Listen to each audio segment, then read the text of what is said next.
Hey, good morning again. It's Jag Sale over here.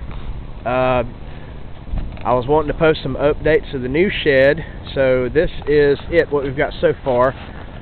If you remember in some of the other videos I had, or maybe pictures, I had a shed that was actually turned almost opposite like this, the way this one is now. And it was very low to the ground. It did not give me a lot of space.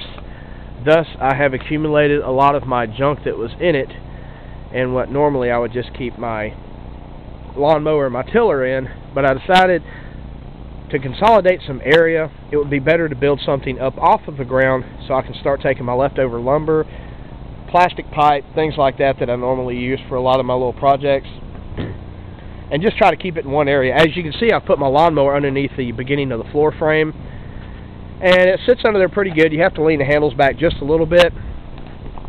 This shed is basically about 3 feet off the ground, maybe 40 inches, and it's going to be a two-story, which means it's going to go way up into the tree. As a matter of fact, I may have to trim that limb just a little bit to make room for the roof. But I wanted to just, give you a little insight on it. This was my water line, which will be located underneath the staircase, which is it's going to sit right there. And also, I've had electricity ran out to this thing from the main line and also from my solar panels.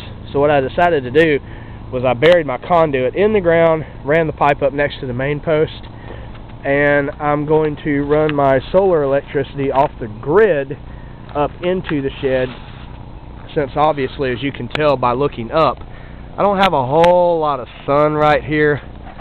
So, it's a little bit shaded here, except for this patch here, which there's my ladder. It goes up to my roof. You can just about see my solar panels from there.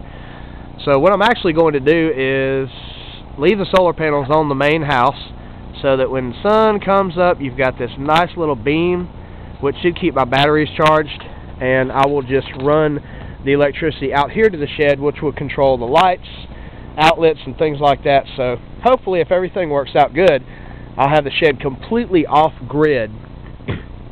I'm also considering digging a large trench underneath the middle of it, since there won't be any sun on it, and possibly doing a little bit of geothermal air conditioning, which I can use off of batteries because it's all 12-volt system.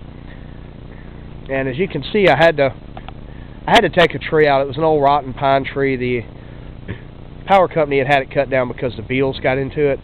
So I just took a little bit of a match to it, and it has pretty much fell over and demolished. Whatever doesn't burn, I'll bury it somewhere and let it rot back into the ground. I'm sure the ashes and stuff make some really good fertilizer. So this is my shed update. Just wanted to kind of let everybody check it out and see how things are progressing. I'll see if I can't step back a little bit and let you see it. It's actually going to be pretty nice. I'm going to continue working on it, and I will show you some more video on my next update. Thanks a lot. This is Jag Sale, and I will catch up with y'all later.